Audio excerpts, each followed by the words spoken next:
Welcome. This is using guiding questions to build teacher capacity. So if you are looking for this session, this is using guiding questions to build teacher capacity. I'm Kristen Henry. I want to make sure everyone is in the right session. This is a pre-recorded session, so I'm going to give everybody a little bit of time to find it. If you're curious if this session is for you, if you're an instructional coach, absolutely. If you are an administrator at any level, absolutely. And then if you're a teacher, this can also be very beneficial for you. It is not content specific, it is not grade specific. So it is for anybody and everybody really in education. The focus is, of course, on using guiding questions to build teacher capacity. And that can be for everybody, right? So that can be instructional coaches that are building teacher capacity, the teachers that they're coaching. It's administrators building capacity, and the teachers that, maybe they're the T-test evaluator and such. And then, of course, teachers. If you're a teacher leader and you want to build your teacher team, or if you're a new teacher and you'd like to learn some reflective questioning, all of those, you'll get all of that in this session.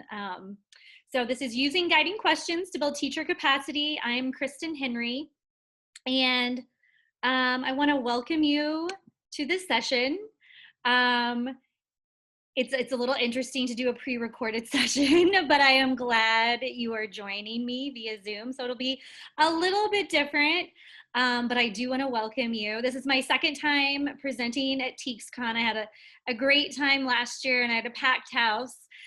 So I was very excited to come back and see everyone again, even though I'm not seeing anybody right now. But welcome. I'm excited to have you in this session.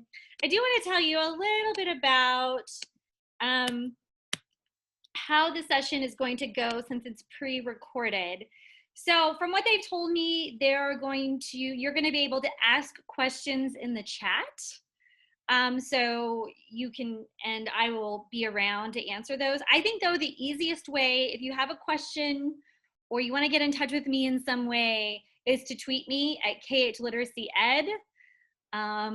So I'll leave this up here for a second because that's probably the easiest way. That way, if I miss your question during the actual session, I will see it on my Twitter feed, and I will also be able, you'll be able to ask me questions after, and I'll be able to see those on my Twitter feed. So I'm going to recommend that you ask me questions on Twitter at KHLiteracyEd. And I will respond to those as much as I possibly can. If you don't have Twitter, you can still ask questions in the chat. Hopefully that is available to you as they said it would be. If you have follow-up questions and you would like to get in contact with me with more in-depth information, this is my email. You can follow me on Facebook, Instagram, Twitter. Like I said, I have a YouTube channel which has a variety of resources. And then you could also check out my website and subscribe. Those are all free. And so if you have follow-up information, if you want to find more information on blogs and such, you can do that all there. I'll give you a second. If you want to take a picture, you feel free to do that. That way you have this information available to you. I also do have some free resources. So Guiding Questions is actually, it's a book I wrote, I self-published last year. If you would like to read a free excerpt of it, there is a free excerpt of the book on my blog if you're interested in learning more about what we're doing today.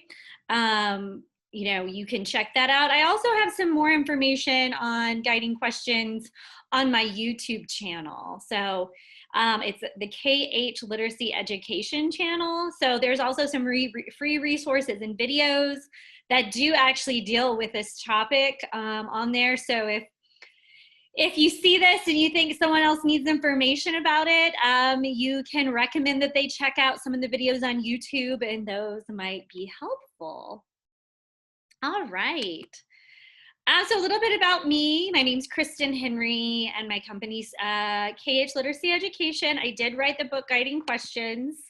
I am a consultant. I present at conferences around the state, and I work with teachers across the country. So I do professional development, instructional coaching. I love it when I get to be on campus all year long and coach teachers and be in classrooms and model teach. And so I'm very much in classrooms as much as I can possibly be. I used to teach high school, and I was also a district administrator. So I kind of know, I have the perspective of a teacher and I have the perspective of an administrator. And now I just, I get to have fun and work with teachers all the time, which is just amazing. And so I may have worked with some of you, and I'm missing your faces though today. So a little bit more about me. I'm a big traveler. If it wasn't for good old COVID-19, I would probably be traveling this summer. That is me in Peru. And then this past spring break down at Big Bend National Park looking over the Rio Grande. And but we all know right now that sort of travel just isn't possible, but I do miss it. And I'm sure some of you are missing trips, but I'm glad that you are here with me today. I'm also a big runner, which is something you still can do, right? I can still go run outside, which I don't know about you, but that has been my saving grace during this pandemic, is I get to still go outside and run. No races, right? No races right now, but that'll come back eventually. So I'm hoping that everybody is doing well and all the best. And I do know that, I will say that I know everybody is kind of dealing with a lot of stress right now and trying to figure out what to do. Are you going to be in person? Are you going to be online? Are you going to be hybrid? And I mean, granted, I'm recording this a couple weeks before the actual session, but you just don't know. Like, I don't think anything is for sure. But what I do know is these questions can help you either way. So whether you're online, in person, however you do it, these questions can be beneficial to you because you can ask questions over a Zoom meeting. You can plan at home. And so these questions will be useful to you however you come back for school in the fall. And all I just have to say is y'all are gonna do a great job whatever you do. So just know that we're all with you and rooting for you, and know you're gonna do an amazing job. And hopefully these questions will help you do that job, right? These will help you do that job. So let me tell you a little bit about guiding questions. So today, really my goal for everyone is that we understand what the questions are, how we can use them in a variety of settings, and then be able to go use them. So those are my really learning goals for today, is understand the questions. What can you get out of them?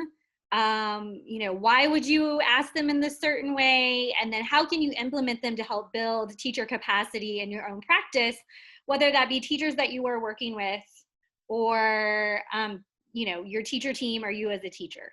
So that's really my big goal, is that we walk away and we're able to do those things. And as I said, please, tweet me a question, put it in the chat, whatever you need to do, stay in contact.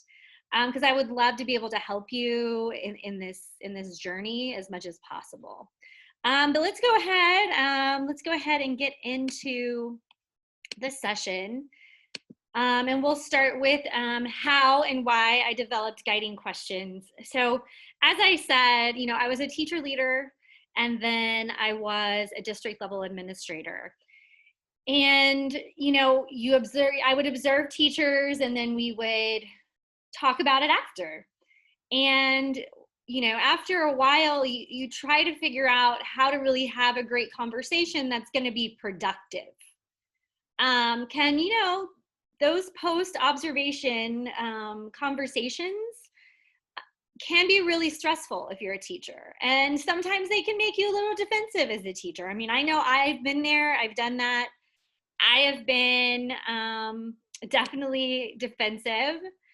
But that's not what we want, right? We don't want, if we're an instructional coach or administrator, or even a teacher leader working with less experienced teachers, we don't want to have defensiveness. We don't want that post-observation or planning session to go awry. We want it to be productive. So, you know, we use these questions so we can have openness and trust and reflection and communication and collaboration and self-assessment, self-awareness on the part of the teacher, and then teachable moments, right? We want those moments where we can do a little bit of instruction and help that teacher along. These are all elements, right? That we want to have in a conversation. It'd be really nice if the questions lead the teacher to to that goal or to that opportunity, rather than us having to say, oh, you need to work on this. It's going to be much better if they can get there after some self-assessment, some reflection. They can gain that self-awareness, and they can also trust us, know that we're there to collaborate, we're ready to communicate, and then we are there when there are those teachable moments, right? So that is why we use these questions. And I think it's important for us to know our why, right? These post-observation conversations shouldn't be gotcha, right? They're not there to put teachers ill at ease. They're not there to make teachers defensive or feel bad, or any of those things. They're there to make teachers really think about their teaching and come up with great goals and great reflections and great insights. So that's why we use these questions. So these are the questions. And like I said, I developed these after years of having conversations with teachers and trying to come up with questions that would help enlighten me, right? I wanted to feel enlightened. Like I knew more about that teacher and their goal and what they were trying to do with it. That's what I wanted to learn. I wanted to get some insight into what they were doing and what their plan was, their assessment plan. And so these are the questions. I would always, of course, start with like, how was your class? How do you think it went? That kind of goes without saying that is what I would start with. But then I would start with, what is your learning goal, or what was your learning goal? And the verb tense can change depending on how you're using this. So if it's a post-observation conversation, what was your learning goal? But if you're a teacher planning for the week ahead, what is your learning goal, right? So just know that depending on how you're using the questions, the verbs will change. I did teach English, so I am very aware that verb changes can be problematic for people. So just know that the verb will change depending on how we use this. So what was your learning goal? Were your students successful? How do you know? Was your instruction and assessment aligned to the standards? You could add there, is it aligned to curriculum? Is it aligned to TEKS resource system? How did you support all students? And then how did you collect data to drive your instruction? And I do recommend that you ask them in this order, because I think you start with the primary first. The learning goal, I think, is the foundation of the lesson, right? You need to know what your students are learning. And then after that, you need to know how you're going to assess it. You need to know if it's aligned. We need to know, how you're differentiating, and then we know how you're going to drive instruction with the data that you collected.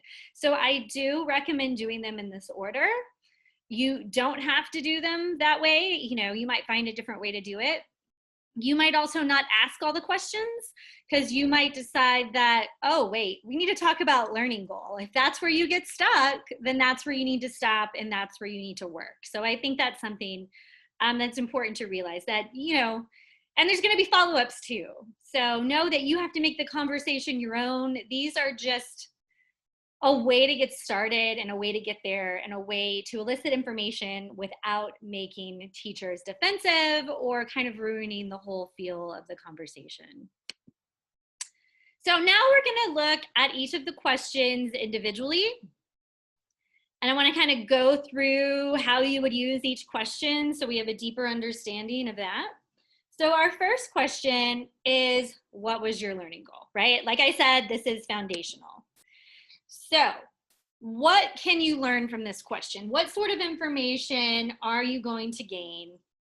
So if there was an intended goal, what is it? This is going to give you insight into what the ultimate goal the teacher had for that lesson, especially if it wasn't obvious to you, right? If it wasn't obvious to you, you're gonna need to figure out what it was. You also might get insight into the teacher's planning process. Like, do they start talking about how this is attached to the lesson before, the lesson after? How does it play into the unit? And the unit goals, do they talk about unit goals? Do they talk about lesson goals, right? So it'll give you a little bit of insight into that as well. Teacher clarity, how well does the teacher understand their goal? So teacher clarity has several aspects, and we'll talk about teacher clarity when we talk about different questions. But it's really important that the teacher understands what the students need to learn. They also need to understand the assessment and how they're using it and how that is all aligned, how the activities are aligned. So each of these questions is going to give you some insight into the teacher's understanding of teacher clarity, their understanding of the content, the teaching, the pedagogy, all of that. You're also, like I said, also going to learn how today's learning is connected to the other learning in the unit. So ways to use this question, like I said, I start with this question. I think it's foundational. I think if they, get that deer in the headlights look, which I have asked teachers, what was your learning goal for today? And I have gotten that deer in the headlights look, like, well, that's where your coaching conversation needs to start, right? Every lesson goes back to a learning goal. And so if teachers are having trouble, and this happens a lot with new teachers, if teachers are having trouble articulating what their learning goal is for today, that's where our opportunity is. That's where we're gonna have our coaching conversation.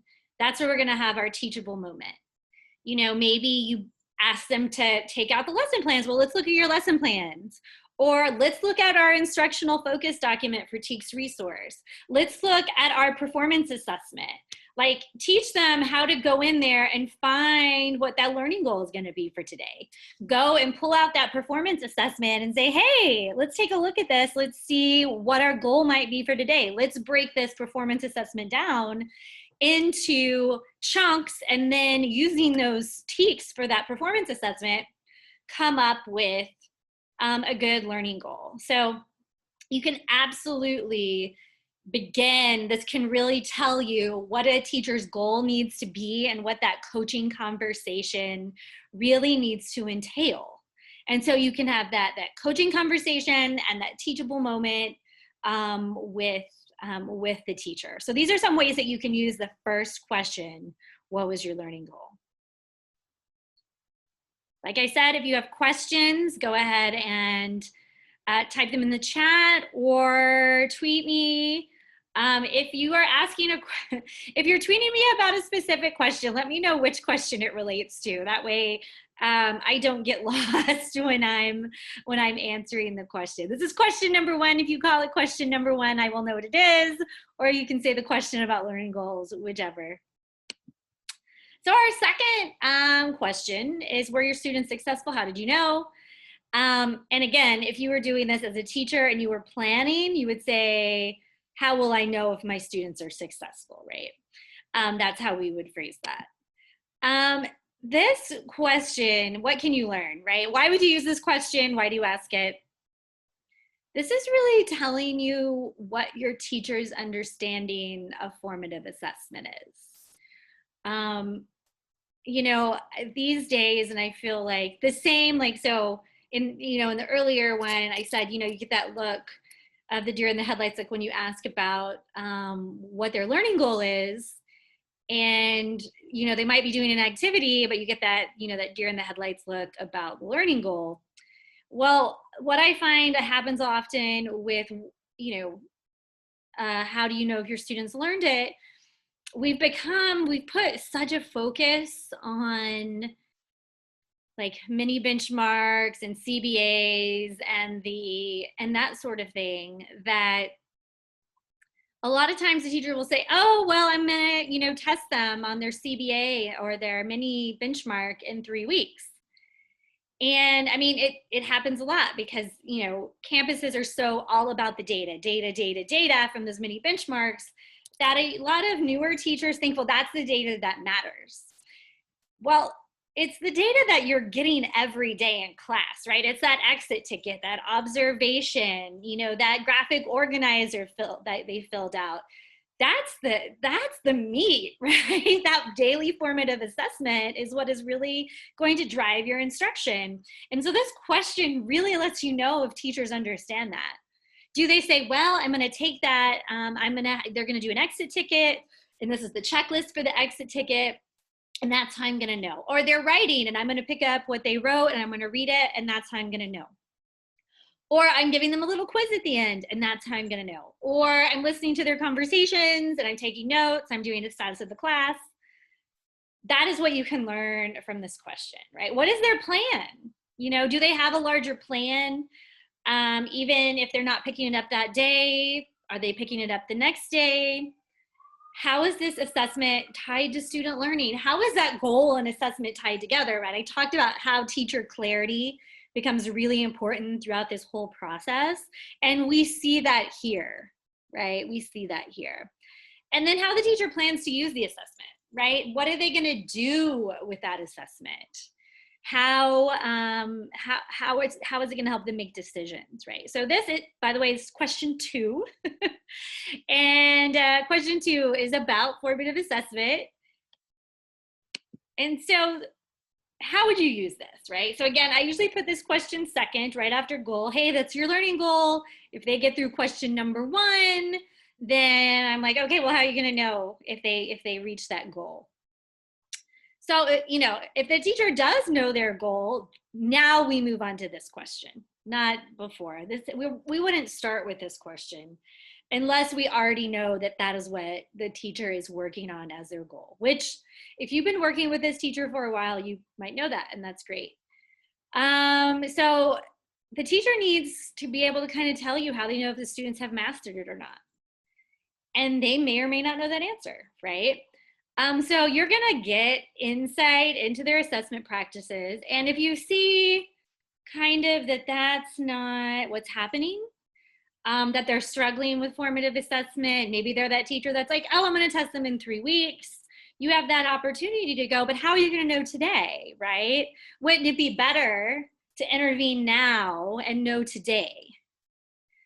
And kind of that's that teachable moment where maybe they don't know, right? You don't know. We have a lot of alternative certification teachers that may not have the background or done the student teaching, and even if they have done the student teaching, depending on who their cooperating teacher was, you know, we don't know exactly how they understand assessment and if it's part of their daily lesson plan. Is it in their lesson plans? Like again, if you notice that they have some opportunities in formative assessment, you can say, hey, why don't we break out, let's look at your lesson plan. What was the assessment that was supposed to be in there? So it's that teachable moment. And this one is all about formative assessment. I think this one's really important because I think the daily formative assessment overall, we don't necessarily do a really good job on. Because we, like I said, we get so focused on the data from those CVAs and those mini benchmarks, we forget that a piece of writing, like a paragraph that you pick up at the end of the period, has an incredible amount of information in it. And a lot of times, because that isn't the focus of those PLC or data conversations, we lose it. But we know that a teacher should be able to tell us where their kids are, right? There's a quote from Rick Wormley, which is actually in my book, and I don't remember the quote verbatim right now. But it's basically like he talks about how he should be able to walk up to any teacher and ask them how their students are doing, and the teacher should be able to be like, well, you know, first period and then second period, and that's really ideal. And I don't know how many teachers could answer that like right off the top of their head without having to go back and look at a grade book and then look at a grade, and then that's even problematic, right? A grade doesn't really communicate or let you understand how well they know a concept. So that is the second question. How will you know if students know it?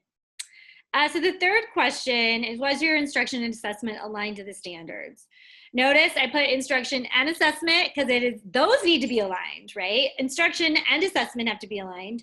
And are they aligned to the standards? You might also add aligned to the curriculum, the TEKS resource system, the instructional focus document, the performance assessment.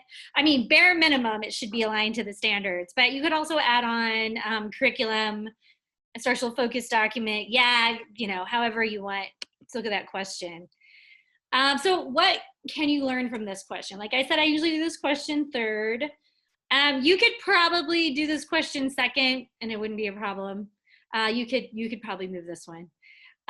So what are you going to learn when you ask this question? What should you be thinking about, like when you're jotting down your notes from this conversation?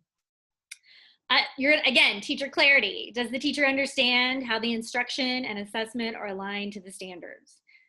That assessment, it all needs to be there, right? If we're teaching sixth graders, we need to be teaching sixth grade standards with the appropriate differentiation, of course. But our goal point is those sixth grade standards. We should be in the right part of the curriculum in the right unit, so we have alignment.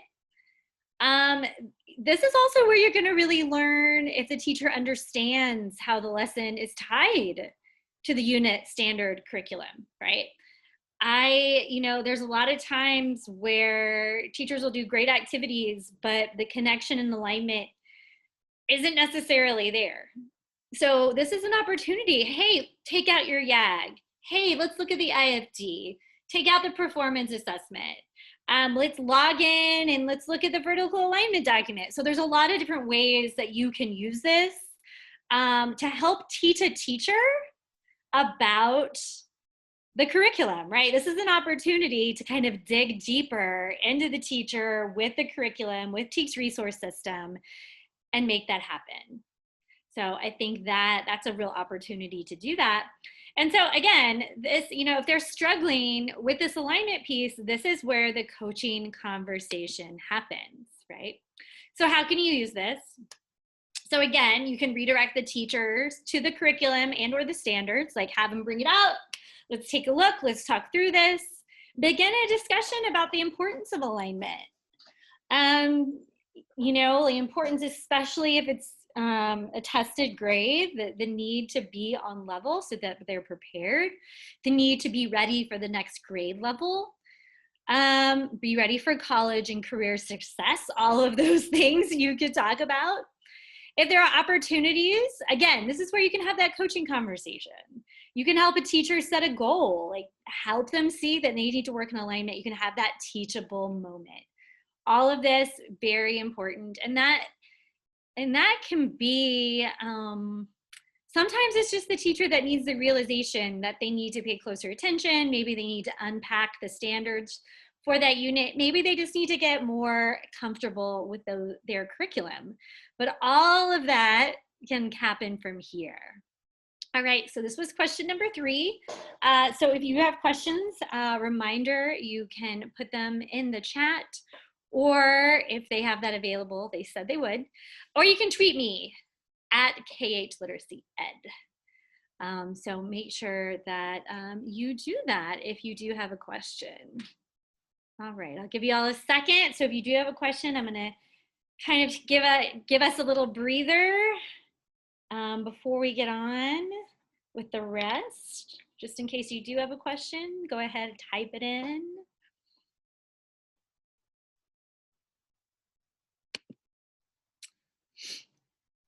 All right, so question number 4 is, how did you support all students? The core of this question is differentiation.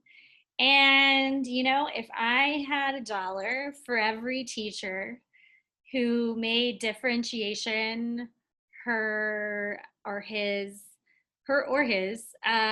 goal for the year, I would have a bit of money in my account, because this seems to be the area where a lot of teachers struggle. Because it's not easy. In all honesty, it's not easy to differentiate the way we really need to differentiate to reach every student. But it's really important, and we need to learn to do it effectively.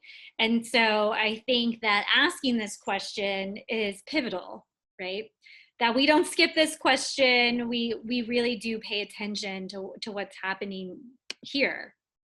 So what can we learn from this question? Differentiation, their approach to differentiation for both struggling and successful students. I want to say this, I want to say this here, I want to say this now. We forget about our advanced learners a lot, right? We're like, okay, I have my strategies for my struggling learners, and I have my IEPs for my students that are receiving special education services. I have my modifications for my 504 and my dyslexia student, or my students with dyslexia. I have that.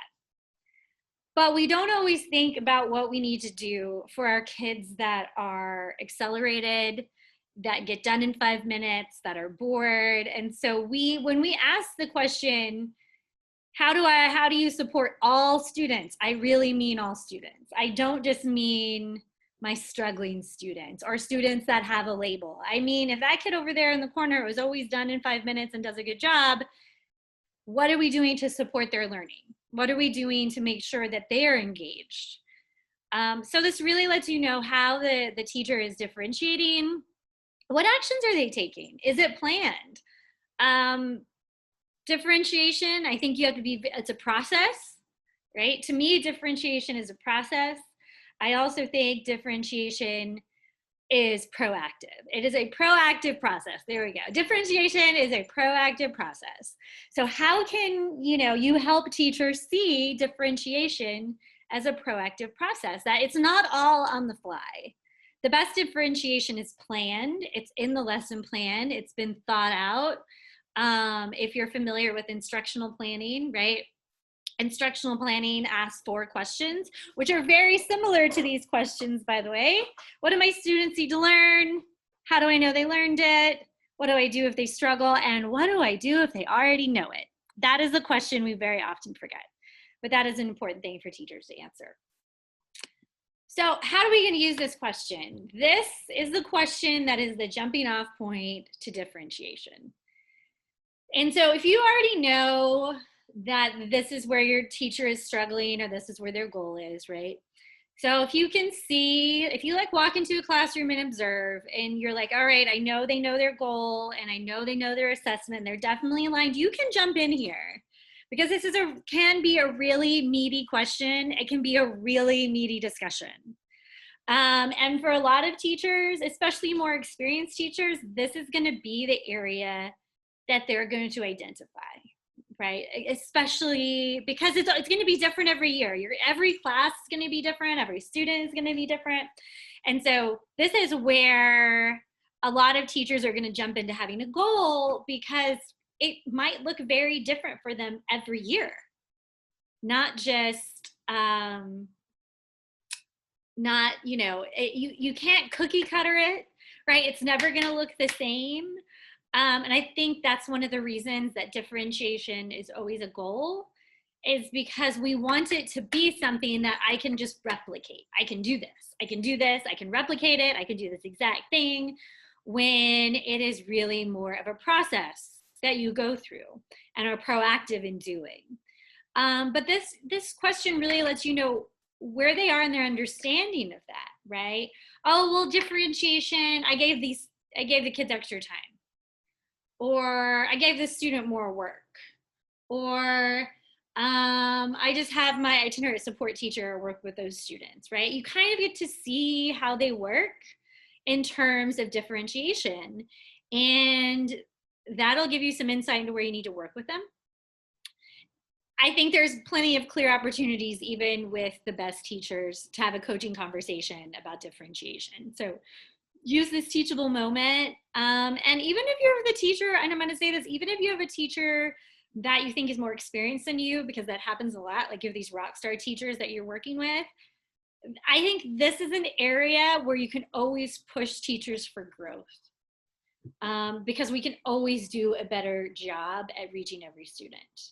So I think this is an area where if you have those rock star teachers who have really got it together, that this is an area where you can push them for growth. And again, create a collaborative atmosphere, right? We want this to be collaborative. So if they don't want it to be their goal, that's fine. But with those rock star teachers, I think this is the area where you can kind of, with those follow-up questions, figure out like, how can we better differentiate for that student or that student or that student? Or how can we up your game with your English learners? Or how can we up your game with your advanced learners or children being serviced by gifted and talented? So those are some opportunities right in there. All right, I'm going to give everyone a moment. If they have a question, if they want to tweet it, if they want to put it in there, I'm going to give everyone a moment. If you want to jot down some notes, I know I feel like I'm going through this information rather quickly. And I do want to give you some process time. So just take a second. If you need to jot a question, note, tweet me, whatever you need to do.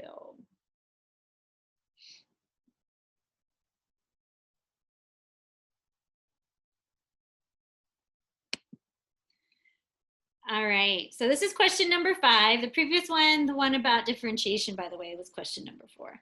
Question number 5 is, how did you collect data to drive your instruction?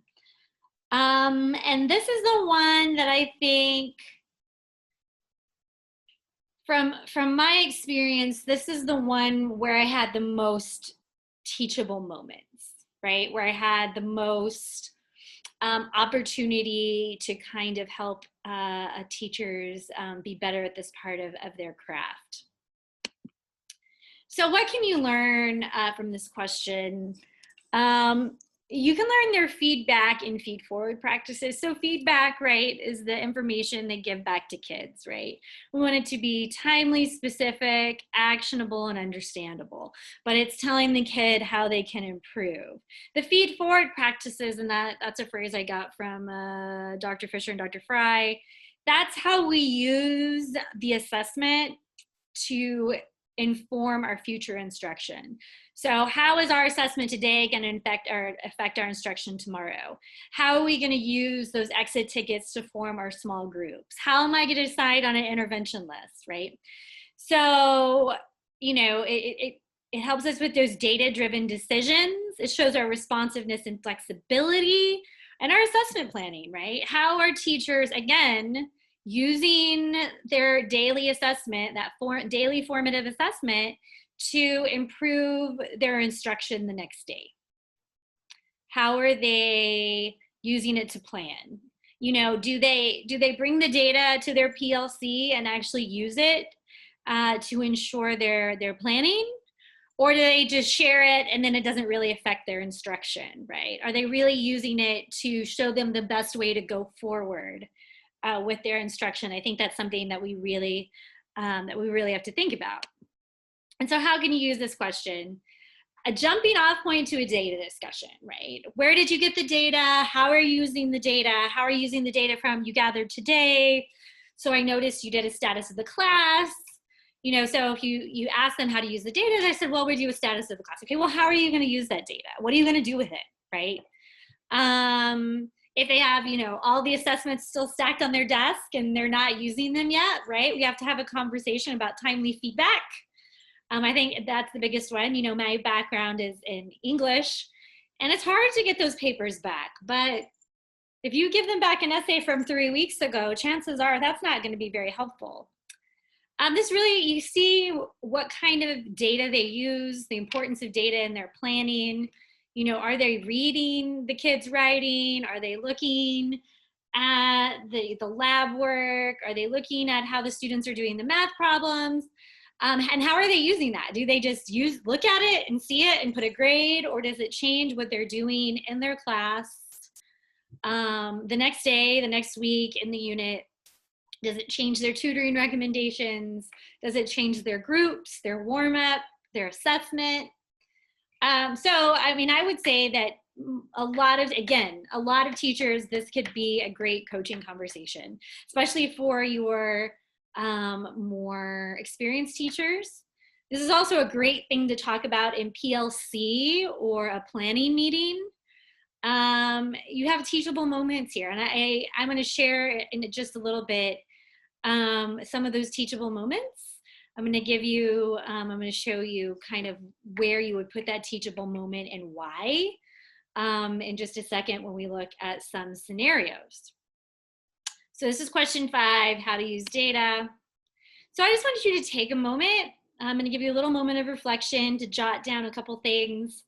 Take a moment to reflect on how you could use these questions in your practice, right? Just off the top of your head, what might be a way, how might be a way where you could use these questions?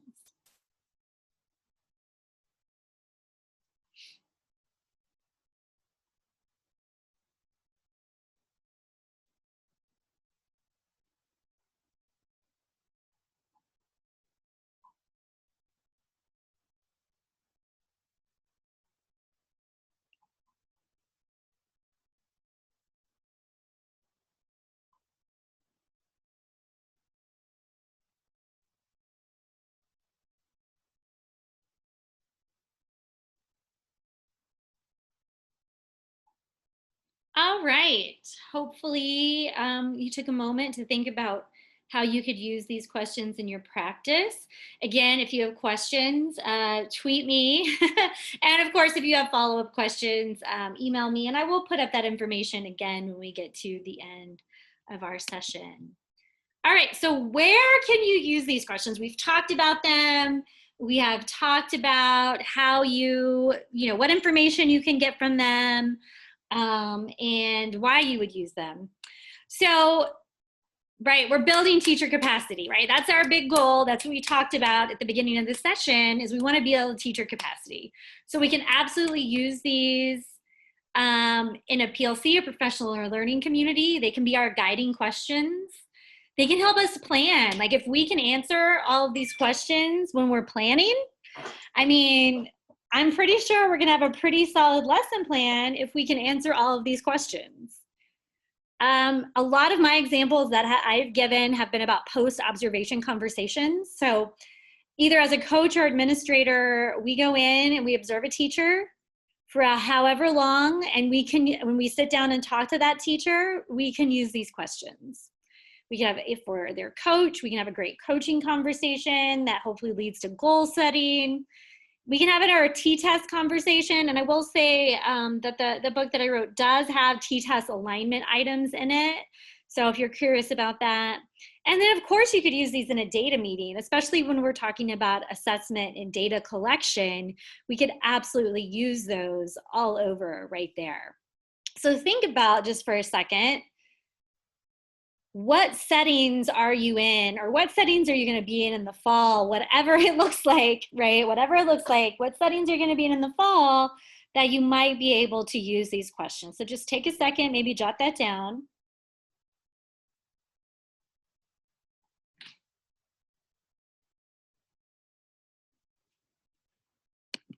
All right, so we're going to get to some scenarios, and I actually videotaped these. So these are based on real conversations with teachers, but I had my dear friend Abby Rayburn reenact them with me. So they are reenactments. They are not the actual teacher, clearly. But I did want to kind of show you what it might look like in a conversation. So as you watch the following scenarios, think about the information that you're gathering. What other follow-up questions might you ask? I mean, these are not perfect conversations. So you might have had some other follow-up conversations you wanted to ask, and that's fine. And then think about what your next steps would be with this teacher. What else might have you added or talked about in the conversation? So, okay, I'm going to stop my share here. And we are going to look at scenario 1. All right. All right.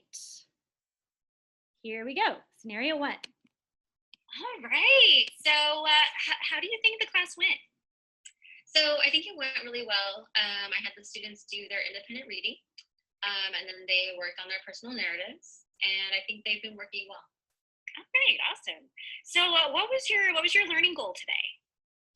Well, they're working on their personal narratives, and I want them to add figurative language to their writing, and I gave them this to help them. Awesome. So how are you going to know they were successful on those things and those what you want them to learn today? So from looking at the writing, I'll know if they were successful or not. I'll get their final drafts back, and I'll look for examples of the figurative language that we talked about. So is this the performance assessment for this unit for the curriculum reasoning? Yes. Okay, so then it should be aligned, right, to our into our curriculum. All right, so how did you approach supporting all the students in your classroom? So looking at supporting everybody, I try to do a lot of one-on-one, and I work with them to give them as much feedback as I can. So how are you going to use what you saw in their writing and those conversations that you're having with them to move forward with your lesson? So it's really about going back to do more practice. I might have to go paragraph by paragraph to help them integrate the figurative language that we've talked about in class. It's really about just practicing the writing. That's why I'm also doing warm-ups about sentence structure to just internalize that and to help them with their writing. All right, so you're reinforcing those skills again throughout. Yes. All right, so that was, thank you to the lovely Abby Rayburn, if you know her. Thank her for helping me do that. So in this scenario,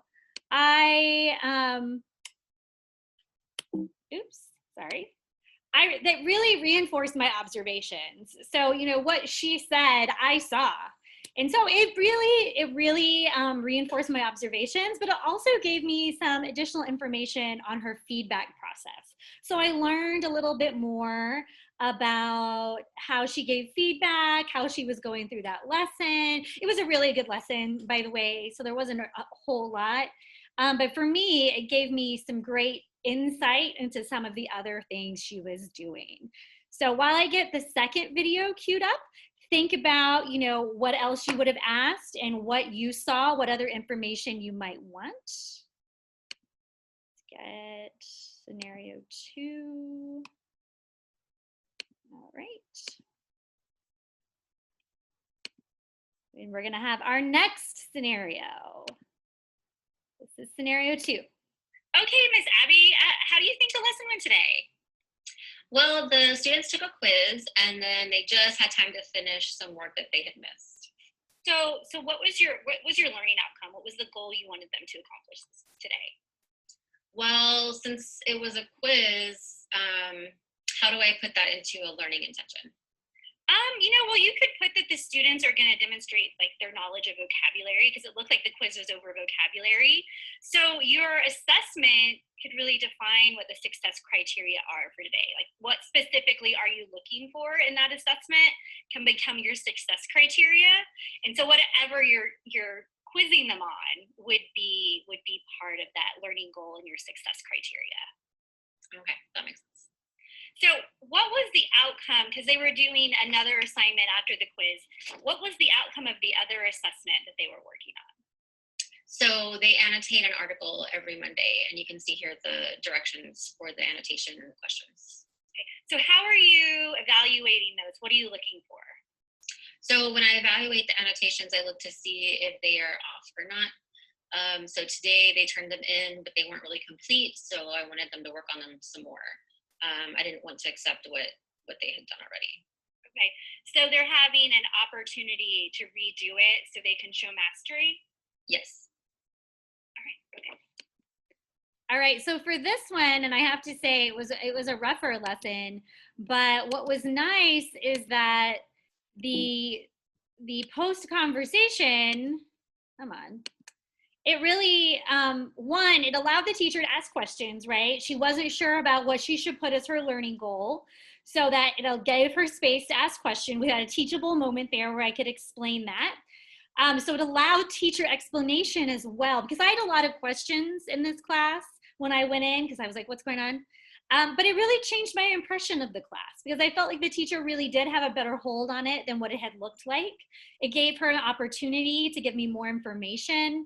And so that that's really what these conversations are for, because her answers really enlightened me as to where we were going with this. And I really appreciated that. And again, we had that teachable moment where she got to ask the question and we kind of got to talk through how to create a learning intention in that way. So think about that scenario while I get my next video ready. Scenario 3. All right, so we have one more scenario. Again, we're looking for what follow-ups would you ask? What information do we have? There's scenario 3. All right. Scenario 3. Hey, Ms. Kathy, what was your learning outcome? What was your learning goal for today? So today the students are applying what they know about personal narratives and using the writing process to write their own narrative. So how do you know that they're going to be, how do you know they're successful?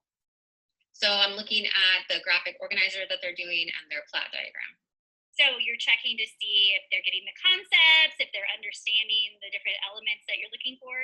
Yes. So how are you making sure that you're supporting all of the students in your class? Well, seating is big. So I know that this one student gets distracted, so I have her work by herself. These two students over here work a little slower, and so they work well together, and I help, and they help each other, so I put them together. And then there's this other girl that I also give additional notes to. Okay, so that's good. So how are you going to use what you collect to plan your lesson? So how are you collecting data to help you plan your future lesson? Well, I mean, I have the graphic organizer, but... Okay, so let's talk about this, right? So, I mean, you're a first year teacher. And so what you can do is when we talk about data, it's not always numbers or grades. It can be what you're finding in those graphic organizers. So when you see the graphic organizer, you can use that data and you can see how they're doing, and that can change your lesson for the next day or the next week. And so when I talk about, data collection or collecting information, it can be what you get out of that graphic organizer, and you can see how that's going to move your lessons forward. Okay. So again, this is where we had a great opportunity for a teachable moment, because she was a new teacher. She really didn't know what I meant by that. And so it gave her the opportunity to ask a question. I mean, sometimes you don't feel comfortable asking a question, especially when you're a new teacher, but this gave her that opportunity. We had this teachable moment. We talked about data collection, how you use it to inform your instruction the next day or the next week. And so it was a great place. She may have never asked that question had it not been for this conversation. And so I think that is, it's a really great opportunity. All right, so if you're a teacher and you're using these in PLCs, maybe you're a teacher leader, use these as the guiding questions for your planning. These can help you have productive planning conversations as well. So you can use these to drive your conversations. And it can help set your PLC calendar. So maybe you know that we want to talk about differentiation today, or we want to talk about data today, or we want to talk about data collection today. These questions can help you set your PLC or planning calendar and also guide those conversations along. So, take a moment to reflect on how you could use these questions in either a conversation or a PLC or a planning session.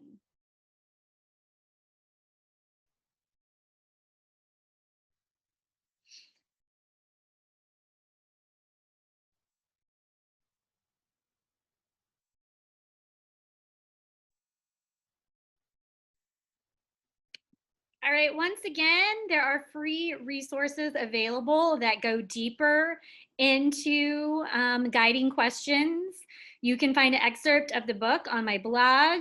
You can also find more information on my YouTube channel. There's actually a number of videos I have talking about guiding questions. And you could also, if you have a friend that missed this, but maybe you want more information, you can direct them there. My KH Literacy Education is the YouTube channel. This is my contact information. Again, if you want follow-up support, please email me. Follow me on Facebook, Instagram, Twitter. Remember, you can tweet your questions to me. Even if it's later today or tomorrow, go ahead and tweet your questions to me. And then you can always check out my website, subscribe. If you subscribe, you get email updates and additional resources as they come. I do want to give you a big thank you for joining me today at TEKSCon. It is always a pleasure. I'm excited to be back. I'm going to pop up my contact information one more time. I'm going to hang around for another minute or two on here for questions. But like I said, you know, feel free to follow me, Facebook, Instagram, Twitter, YouTube, or just email me. A good old-fashioned email will always do the trick. And let me know if you have any additional questions, comments, if you're looking for any additional support. Thank you so much. I had a fun time, I guess. I wish I could see you in person. I want to wish you the best of luck this fall. You're not going to need it. You're prepared, and you can handle whatever is thrown at you because you're teachers, and that's what teachers do. So have a great fall. Enjoy the rest of your summer, whatever you have left of it.